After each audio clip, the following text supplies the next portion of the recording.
So now we start discussing brain. Brain को आप अगर ऊपर से देखें, means view from upper side, okay, तो आपको कुछ इस तरीके का दिखाई देता है। और अगर आप लैटरल साइड से देखें, मतलब आप इस साइड से देखें, तो कुछ आपको इस तरह का दिखाई देता है। तो ये हमारा है lateral view, sorry, it is lateral view and this is view from upper side, okay. अब ऊपर की तरफ से जब आप देखते हो ब्रेन को, तो ब्रेन आपको दो पार्ट में दिखाई देता है, एक राइट हेमिस्फीयर, एक लेफ्ट हेमिस्फीयर, ओके। तो इस तरीके से कुछ दो स्ट्रक्चर्स दिखती हैं, एक है आपका राइट हेमिस्फीयर, एक है आपका लेफ्ट हेमिस्फीयर। और इन दोनों के बीच में अगर आप देखेंगे तो यहाँ पर आपको एक सल्कस टाइप की दिखाई देती है। सल्कस का मतलब होता है खांच, यानी कि जैसे आप ये समझ लो, इसको आपने ऐसे बीच में एक खांच टाइप की चीज़ है, तो ये आपकी खांचे हो गई, ठीक है।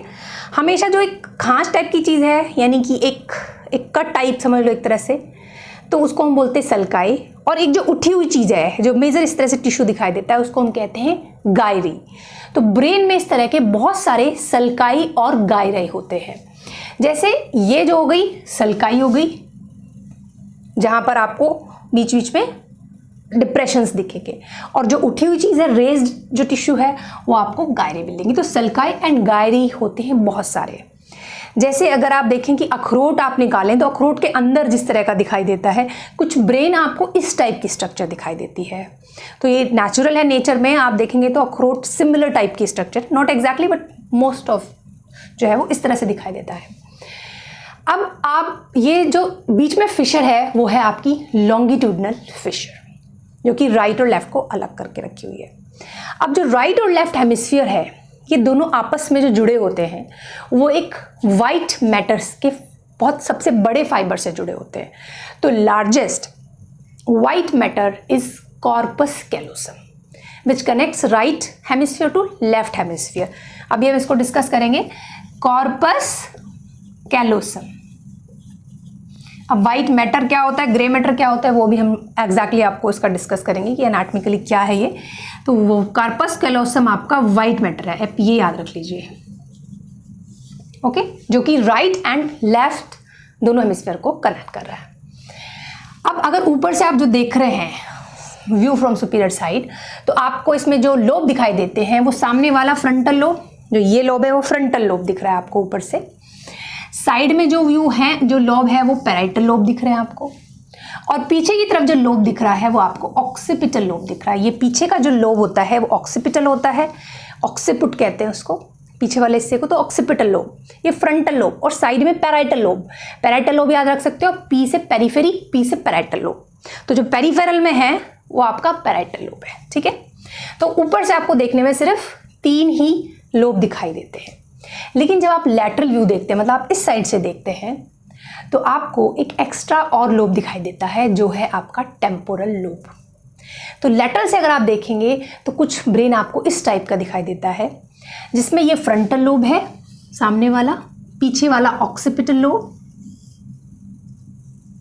पैराइटल लोब वही पेरिफेरी पे है, पर इस तरीके से यहाँ पर दिखाई देता है ये इन द लैटरल व्यू। और इधर आपका टेम्पोरल, ये तो टेम्पोरल है, ये वाला जो एरिया है यहाँ पर जो ब्रेन का हिस्सा है, वो आपका टेम्पोरल लोब कहलाता है, ठीक है। अब ये जो है यहाँ पर 2 मेजर सल्कस दिखाई देती है। ऐसे तो बहुत सारी गायरी एंड सल्काई है वहाँ पे, जो कि स्मॉल स्मॉल है, लेकिन मेजर आपको 2 सल्कस और इसमें स्पेशली दिखाई देती है, थोड़ा डीपर होती है। जो कि एक सेंट्रल सल्कस है, जो इस तरीके से सेंट्रली इसको डिवाइड कर रही है, और एक टेम्पोरल जो ये लैटरल सल्कस है, जिसकी वजह से ये नीचे वाला जो है वो आपका टेम्पोरल लोब में मतलब टेम्पोरल लोब, इससे आप अलग कर पा रहे हैं इसको, ठीक है। तो frontal lobe, parietal lobe, temporal lobe and occipital lobe, 4 इसके मेजर लोब दिखाई देते हैं सेरेब्रल हेमिस्फीयर के। Central sulcus and lateral sulcus, फिलहाल आप इतना याद रखिए, ठीक है। उसके बाद जो पीछे अगर आप देखेंगे ऐसे, तो ब्रेन का जो नीचे वाला पार्ट है, यानी पीछे वाला पार्ट, ये जो है ये होता है स्टेम, ब्रेन स्टेम। स्टेम की हिंदी होती है तना। जैसे पेड़ों में तना होता है, पेड़ में स्टेम होता है, ऐसे ही ब्रेन का एक स्टेम होता है, नीचे वाला पार्ट होता है, और उसको हम ब्रेन स्टेम कहते हैं। ये ब्रेन स्टेम आपका इस तरीके से दिखाई देता है। ये जो पार्ट है ब्रेन स्टेम है, वो mid brain, pons and medulla. 3 structures का ये बना होता है brain stem, mid brain, pons and medulla. और मेड्यूला नीचे की तरफ स्पाइनल कॉर्ड के साथ एक्सटेंड हो जाता है। तो मेडुला ही नीचे जाके स्पाइनल कॉर्ड में आगे कन्वर्ट हो जा रहा है, ठीक है। और ब्रेन स्कल से किस फोरामेन के थ्रू निकल रहा है? फोरामेन मैग्नम के थ्रू, ठीक है। और पोस्टीरियर साइड में जो जैसे ब्रेन हो गया, सेरेब्रल हेमिस्फीयर हो गया, ब्रेन स्टेम हो गया, पोस्टीरियर साइड में एक अलग स्ट्रक्चर होती है, लीफ लाइक स्ट्रक्चर होती है, जो कि बहुत फोल्डेड होती है। उसका सरफेस एरिया बहुत ज़्यादा होता है। इसको हम कहते हैं सेरेबेलम, जो कि इक्विलिब्रियम का काम करता है। Okay, cerebellum. तो ये आपका पोस्टीरियर साइड में आ रहा है, इस जगह पे सेरेबेलम। तो हमेशा याद रखना है, वर्ड में हमेशा हम कई बार लिखने में कंफ्यूज करते हैं, कई बार समझने में कंफ्यूज करते हैं। ये पार्ट सेरेब्रम है, सेरेब्रम, और ये पार्ट है cerebellum. That difference you should be able to remember. Now parts of brain, ये है ब्रेन का कट सेक्शन। और ब्रेन को हम डिवाइड कर सकते हैं 4 brain which is from this side to this place, जिसमें सेरेब्रल हेमिस्फीयर आ रहा है। मेनली जो हेमिस्फीयर है वो 4 ब्रेन में आ रहा है। मिड ब्रेन बीच वाला पार्ट, और हाइंड ब्रेन जो कि पीछे वाला पार्ट है। मिड ब्रेन और हाइंड ब्रेन दोनों को मिला के हम बोलते हैं ब्रेन स्टेम, ठीक है। इसको यानी हम इस तरीके से भी डिवाइड कर सकते हैं, और सिंपल सेरेब्रल हेमिस्फीयर और ब्रेन स्टेम एंड सेरेबेलम के हिसाब से भी डिवाइड कर सकते हैं। ओके, तो इसका डिवीजन हो गया 4 brain, mid brain, hind brain. इसमें कोई याद रखने वाली बात नहीं है। 4 माने पहले होता है, बीच वाला मिड हो गया, लास्ट में हाइंड ब्रेन हो गया। अब इनके दूसरे नाम और हैं जो हमको याद रखने हैं। 4 ब्रेन को हम कहते हैं प्रोजेंसेफेलॉन। प्रो माने पहले, तो सबसे पहले यही आएगा प्रोजेंसेफेलॉन, यहाँ से लेके पार्ट है प्रोजेंसेफेलॉन। फिर एम फॉर मिड है, एम से ही मीजेंसेफेलॉन। और हिंड ब्रेन है, उसको हम बोलते हैं रोम्बेंसेफेलॉन। ओके, तो सिंपल हो गया, पहले प्रोजेंसेफेलॉन, फिर मिड के नाम से मेजेंसेफेलॉन, और पीछे वाला रोम्बेंसेफेलॉन। अब जो प्रोजेंसेफेलॉन है उसको हम 2 में डिवाइड कर लेते हैं। इसका जो सुपरफिशियल पार्ट होता है, जैसे ये देखो सुपरफिशियल पार्ट जो बाहर बाहर है, उसको हम कहते हैं टेलेंसेफेलॉन। और जो पार्ट डीपर स्ट्रक्चर, जैसे ये पार्ट डीपर स्ट्रक्चर्स है, इसके अंदर है, डीपर है, इसको हम कहते हैं डायनसेफेलॉन। याद रखने के लिए D for deeper, D for diencephalon. Okay, तो प्रोजेंसेफेलॉन, मेजेंसेफेलॉन और रोम्बेंसेफेलॉन, प्रोजेंसेफेलॉन को टेलेंसेफेलॉन एंड डायनसेफेलॉन में डिवाइड कर लेते हैं, ठीक है। और इसमें हमने और दिखा रखा वही मिड ब्रेन, पॉन्स, मेडुला। और ये देखिए पोस्टीरियर साइड में क्या है? सेरेबेलम। पोस्टीरियर साइड में cerebellum leaf like structure folded होती है, ये हमने अनफोल्ड करके दिखा रखा है, इसमें पीछे की साइड पे है। Okay, so this is the section of brain. अब कई बार कंफ्यूजन होता है कि ये ग्रे मैटर क्या है, वाइट मैटर क्या है। हम लोग बात करते हैं सेरेब्रल ग्रे मैटर और सेरेबेलर ग्रे मैटर बात करेंगे हम, या कॉर्टेक्स की बात करेंगे, कॉर्टेक्स क्या चीज़ होती है। तो कॉर्टेक्स एक्चुअली सुपरफिशियल जो पार्ट होता है उसको हम कॉर्टेक्स कहते हैं, ठीक है। लेकिन हम जो एक्चुअली इसको डिवाइड करें तो इसमें ग्रे मैटर और वाइट मैटर है। पहले हमेशा ब्रेन हो या फिर स्पाइनल कॉर्ड हो, उसमें हम ग्रे मैटर और वाइट मैटर कहेंगे। अब अगर आपको न्यूरॉन की स्ट्रक्चर याद हो तो न्यूरॉन की जो स्ट्रक्चर होती है उसमें सेल बॉडी होती है और एक्सॉन होता है। ये सेल बॉडी है और ये होता है एक्सॉन। ओके, सेल बॉडी के अंदर होता है न्यूक्लियस। ओके, अब अगर किसी एरिया में ये सेल बॉडी एक साथ इकट्ठी हो जाए तो उस जगह का जो कलर है वो ग्रे हो जाएगा, क्योंकि इसमें बहुत सारे न्यूक्लियाई होंगे जिनकी वजह से वो ग्रे कलर दिखाई देगा। और उस पार्ट को हम कहेंगे को भी, मतलब उसके तो पार्ट के हिसाब से उसको हम कहेंगे वाइट मैटर है ये। और जहां पर उसके एक्सॉन्स का कलेक्शन होगा, क्योंकि एक्सॉन्स पे माइलिन शीट होती है, यूजुअली माइलिनेटेड फाइबर्स होते हैं ज़्यादातर, तो वो वाइट अपीयरेंस देते हैं कट सेक्शंस में, इसलिए उसको हम वाइट ग्रे मैटर कहते हैं। तो जैसे कहीं पे भी ब्रेन में अगर आप देखोगे तो सपोज करो इस तरह से स्ट्रक्चर है, जस्ट फॉर एग्जांपल, तो ये जो पार्ट हो गया ये हो गया कौन सा? Grey matter. और ये जो पार्ट हो गया जहाँ पे कलेक्शन ऑफ एक्सॉन्स है ये हो गया वाइट मैटर। सिंपल बात है ये। अब उसका अरेंजमेंट स्पाइनल कॉर्ड में कैसे है, ब्रेन में कैसे है, वो आपको देखना होता है कि कौन से में बाहर की तरफ वाइट मैटर रहता है या ग्रे मैटर रहता है। अभी हम बात करें ब्रेन की, तो हम ब्रेन को डिस्कस करते हैं। तो ग्रे मैटर हो गया collection of cell body of neurons is a gray matter and collection of axons of the neuron is known as white matter. Now gray matter can also again divide into cortex and nuclei. यहाँ पर ये ध्यान रखना है, ये जो nuclei बात कर रहे हैं ये इस न्यूक्लियाई से डिफरेंट है। यहाँ पर न्यूक्लियस है, ये इस न्यूक्लियाई से डिफरेंट है। जैसे हम कई बार बात करते हैं 5th cranial nerve nuclei, 6th cranial nerve nuclei, 7th cranial nerve nuclei, vagus का न्यूक्लियाई कहाँ पर है, या फिर एक हम बात करते हैं न्यूक्लियस ट्रैक्टस सॉलिटोरियस जो रेस्पिरेटरी सिस्टम में पढ़ने को मिलेगा आपको। तो न्यूक्लियस ट्रैक्टस सॉलिटोरियस, ये क्या न्यूक्लियस है। तो इस तरह से बहुत सारे न्यूक्लियाई आपको अलग अलग चैप्टर्स में पढ़ने को मिलेंगे। तो ये न्यूक्लियाई क्या है तो वो हम देखेंगे। तो सबसे पहले बात करेंगे हम कॉर्टेक्स की। तो कॉर्टेक्स क्या है, जो आउटर मोस्ट स्ट्रक्चर होती है उसमें कलेक्शंस होता है न्यूक्लियाई का। जो ये एक्सॉन्स हैं ये कुछ इस तरीके से इकट्ठे रहते हैं कि बाहर की तरफ में न्यूक्लियाई सेल बॉडीज होती है और सेल बॉडी के अंदर न्यूक्लियस होते हैं इस तरीके से। ओके, और ये इस तरह से फाइबर्स आते हैं, ऐसे सारे फाइबर्स इकट्ठे होके आते हैं और फाइबर्स कहाँ जाएंगे, फिर सीधे नीचे ब्रेन स्टेम में जाएंगे और नीचे की तरफ आपके स्पाइनल कॉर्ड में जाएंगे। कुछ फाइबर्स आ भी रहे होंगे इस तरीके से जो कि असेंडिंग एंड डिसेंडिंग ट्रैक्ट्स बनाएंगे। जो ऊपर आ रहे हैं असेंडिंग ट्रैक्ट, जो नीचे आ रहा है डिसेंडिंग ट्रैक्ट्स, पर सब वाइट मैटर है। ठीक है, तो इस तरीके से अरेंजमेंट होता है। तो ये जो बाहर वाला पोर्शन है ये आपका कॉर्टेक्स कहलाता है, जहाँ पे कलेक्शंस ऑफ दिस न्यूक्लियाई होता है। ठीक है, अब क्या होता है, ऐसा ही ये तो हो गया सेरेब्रल कॉर्टेक्स, क्योंकि ये सेरेब्रम का कॉर्टेक्स बना रहा है। ऐसे ही सेरेबेलम में भी ये न्यूक्लियाई जो होते हैं, मतलब जो सेल बॉडी का कलेक्शन है जो हमने अभी बनाया, वो ऐसे बाहर की तरफ सेरेबेलम में भी होते हैं, सेरेबेलर स्ट्रक्चर पोस्टीरियर साइड की। तो इसको हम क्या बोलेंगे, सेरेबेलर कॉर्टेक्स। तो ये हमेशा ध्यान रखना है, ये सेरेब्रल कॉर्टेक्स है ये वाला, और ये सेरेबेलर कॉर्टेक्स है। अब फाइबर्स इसमें से भी आ रहे होंगे, जा रहे होंगे, कनेक्शंस हो रहे होंगे, आपस में भी कनेक्शन हो रहे होंगे, तो वो फाइबर्स के थ्रू होता है, वाइट मैटर्स के थ्रू होता है, मेनली एक्सॉन्स के थ्रू। अब क्या होता है, कहीं कहीं पे ये जो सेल बॉडीज़ हैं, ये यूजुअली तो अरेंजमेंट इन सेल बॉडीज़ का आउटर लेयर पे होता है जो कि कॉर्टेक्स बनाती है, पर कहीं कहीं पर इनका कलेक्शंस जो है सेल बॉडीज़ का बीच में आ जाता है और उनसे फाइबर्स निकलते हैं इस तरीके से। लेकिन अगर आप देखोगे तो ये जो कलेक्शन है ये चारों तरफ से किससे कवर्ड है, यहाँ पे भी वाइट मैटर है और इनसे फाइबर्स निकल रहे हैं। तो इन्हीं को हम बोलते हैं न्यूक्लियाई।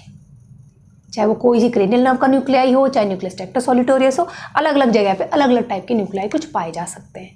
तो एग्जैक्ट डेफिनेशन है that are small pieces of grey matter, क्योंकि ये क्या है, सेल बॉडी है।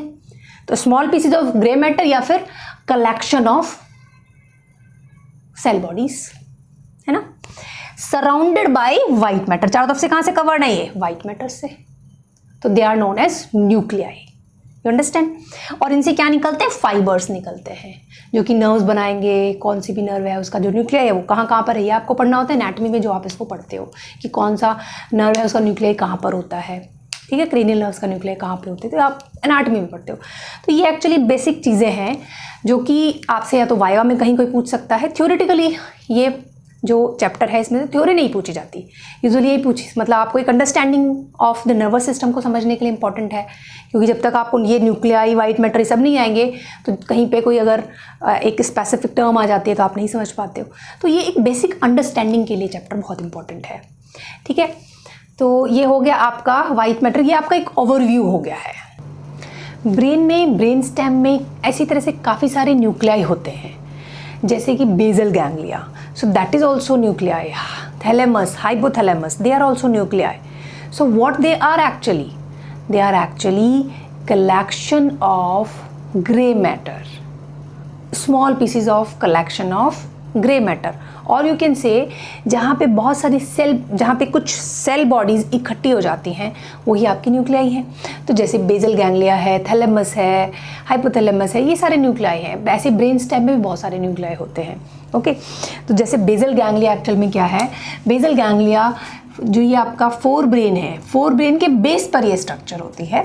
I have made it a very rough diagram. तो बेसल फोर ब्रेन के बेस पर ये होता है, और यू कैन से कि मिड ब्रेन से थोड़ा सा मिड ब्रेन के अपर साइड में होता है, यहाँ मिड ब्रेन होगा तभी तो फिर आगे पोन्स मेडुला सब आएगा। तो ये एक शी शेप्ड की स्ट्रक्चर में न्यूक्लियाई बन जाता है, यानी कि जो कलेक्शंस ऑफ सेल बॉडीज हो रही हैं वो शी शेप में हो जाती हैं, और इन्हीं को हम कहते हैं बेसल गैंग्लिया। जो मैंने पर्पल कलर बनाया है बेसल गैंग्लिया है, या इन्हीं को हम बेसल न्यूक्लियाई कह रहे हैं इसीलिए, क्योंकि ये क्या है, दे आर ग्रुप ऑफ सब कॉर्टिकल न्यूक्लिया। ये कॉर्टेक्स है, ऐसे कॉर्टेक्स होता है यहाँ पर, तो कॉर्टेक्स के नीचे है ये, तो सब cortical nuclei at the base of fore brain. Okay, और इसमें जो न्यूक्लियाई हैं, इसमें कई सारे न्यूक्लियाई होते हैं इस बेसल गैंग्लिया के अंदर में। बेसल गैंग्लिया आपका मोटर कंट्रोल में रोल प्ले करता है, मोटर प्लानिंग में, कि कोई हमें जैसे हाथ मूवमेंट कराना है या कुछ प्लान जो हम करेंगे किसी भी मोटर मूवमेंट का, वो बेसल गैंग्लिया उसमें रोल प्ले करता है। इसमें कई सारे न्यूक्लियस होते हैं, जैसे कॉर्डेट न्यूक्लियस है, पुटामेन है, ग्लोबस पैलिडस है, ठीक है, और सबस्टेंशिया नाइग्रा सबथैलेमिक न्यूक्लियस। ये आप बेसल गैंग्लिया की वीडियो में पढ़ेंगे कि ये इनका फंक्शंस क्या है और ये किस तरीके से सिचुएटेड होते हैं, बट जस्ट कि शी शेप टाइप से सिचुएटेड होते हैं। जैसे अमाइगडाला है, ये भी न्यूक्लियाई है। जो ये शी शेप जहाँ पे ख़त्म होता है वहाँ पर ये एक न्यूक्लियाई होता है अमाइगडाला। अमाइगडाला लिम्बिक सिस्टम का पार्ट है, और ये इमोशंस में रोल प्ले करता है। आपको जैसे गुस्सा आ रहा है, आपको दुख हो रहा है, आपको खुशी हो रही है, ऑल इमोशंस, तो वो लिम्बिक सिस्टम करता है।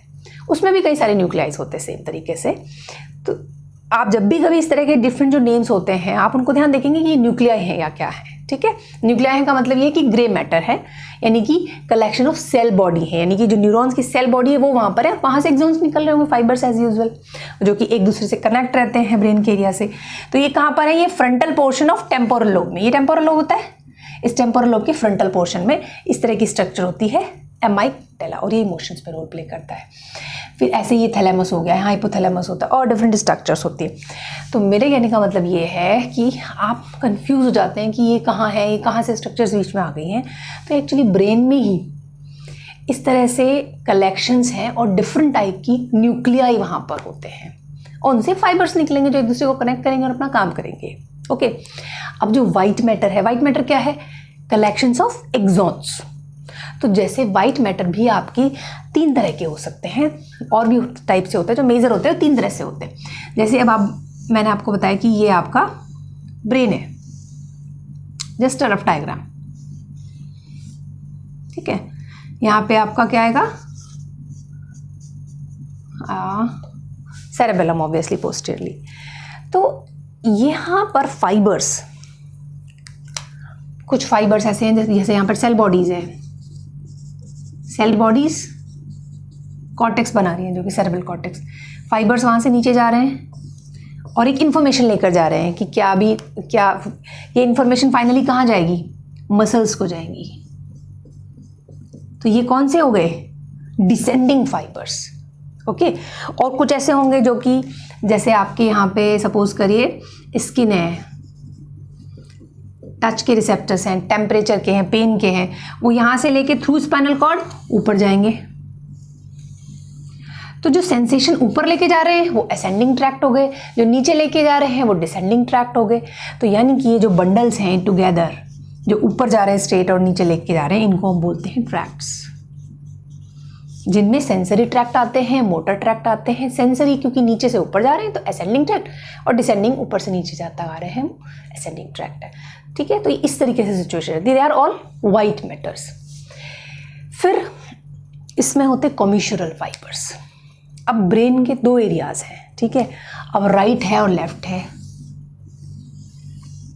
अब राइट लेफ्ट एरिया को आपस में कनेक्ट करने के लिए, ऐसे ही स्पाइनल कॉर्ड में भी आपस में एक दूसरे से कनेक्ट करने के लिए दोनों साइड्स को जो फाइबर्स होते हैं उन्हें हम कहते हैं कॉम्यूशरल फाइबर्स। कॉम्यूशरल मतलब जोड़ना होता है, तो एक दूसरे को जोड़ने के लिए कॉम्यूशरल फाइबर्स हैं। और बॉडी में लार्जेस्ट कॉम्यूशरल फाइबर कौन है, कॉर्पस कैलोसम, जो कि ब्रेन के दो हिस्सों को आपस में जोड़ता है। अगर आप जैसे आप सपोज करिए ये डायग्राम है, आप बुक्स में जो डायग्राम्स बने हुए होते हैं उनमें आप देखेंगे कि ये ऐसे एक शी शेप की स्ट्रक्चर, जब भी कट सेक्शन ऑफ ब्रेन दिखाते हैं आपको सबसे पहले ये दिखाई देता है इस तरह से, यही होता है कॉर्पस कैलोसम। तो ये एक ब्रेन और दूसरे ब्रेन को जोड़ रहा है, ठीक है। तो that is corpus callosum. So corpus callosum is also white matter and it is a type of which out of these three, it's a commissural fibres. और होते हैं एसोसिएशन फाइबर्स. अब दो साइड को तो आपस में जोड़ लिया आपने कॉम्मिशरल से, लेकिन ब्रेन के एक ही साइड में भी आपस में जोड़ने की जरूरत होती है. किसी भी एक एरिया से दूसरे एरिया को, मान लिया मुझे यहाँ से यहाँ जोड़ना है, यहाँ से यहाँ जोड़ना है, आगे से पीछे को जोड़ना है, तो एक ही मतलब वन पार्ट ऑफ ब्रेन में या one part of spinal cord में एक दूसरे को जोड़ने के लिए जो फाइबर्स होते हैं, they are known as association fibres. So these are all examples of white matter. ठीक है, अब हम बात करें कि ब्रेन में ग्रे मैटर कहाँ है, बाहर है, व्हाइट मैटर अंदर है. लेकिन अगर आप स्पाइनल कॉर्ड में देखोगे, जब आप स्पाइनल कॉर्ड का कट सेक्शन बनाते हो, तो ये जो अंदर वाला पार्ट है, ये सारा का सारा ग्रे मैटर है. यानी कि जो कलेक्शन ऑफ सेल बॉडी है वो कहाँ पर है, सेंट्रल पार्ट में है स्पाइनल कॉर्ड में, लेकिन सेरेब्रल कॉर्टेक्स में है बाहर की तरफ. ठीक है, तो ये अपोजिट होता है, ध्यान रखने की बात है. इसमें वैसे भी क्या है, क्योंकि फाइबर्स हमेशा बाहर से ही एंटर करेंगे और बाहर ही निकलना है इनको. इसका मतलब फाइबर्स कहाँ होंगे, याद रखने की चीज़ है, फाइबर्स या तो भी बाहर से एंटर करेंगे, बाहर निकलेंगे. स्पाइनल कॉर्ड्स तो चारों तरफ से ऐसे फाइबर्स जाते हैं ना. ठीक है, जबकि ब्रेन से ऊपर से नीचे जाते हैं मेन फाइबर्स. तो स्पाइनल कॉर्ड में क्योंकि इधर इसका मतलब इधर उधर क्या होने चाहिए, फाइबर्स होने चाहिए. फाइबर्स क्या होते हैं, व्हाइट मैटर. तो इसका मतलब बाहर व्हाइट मैटर होता है, ये व्हाइट मैटर है, ये व्हाइट मैटर है, व्हाइट मैटर है, सब जो है बाहर की तरफ जो भी एरियाज हैं व्हाइट मैटर है. This one grey matter spinal cord में अंदर होता है, सेरेब्रल कॉर्टेक्स में बाहर होता है. ये एक इंपॉर्टेंट पॉइंट है.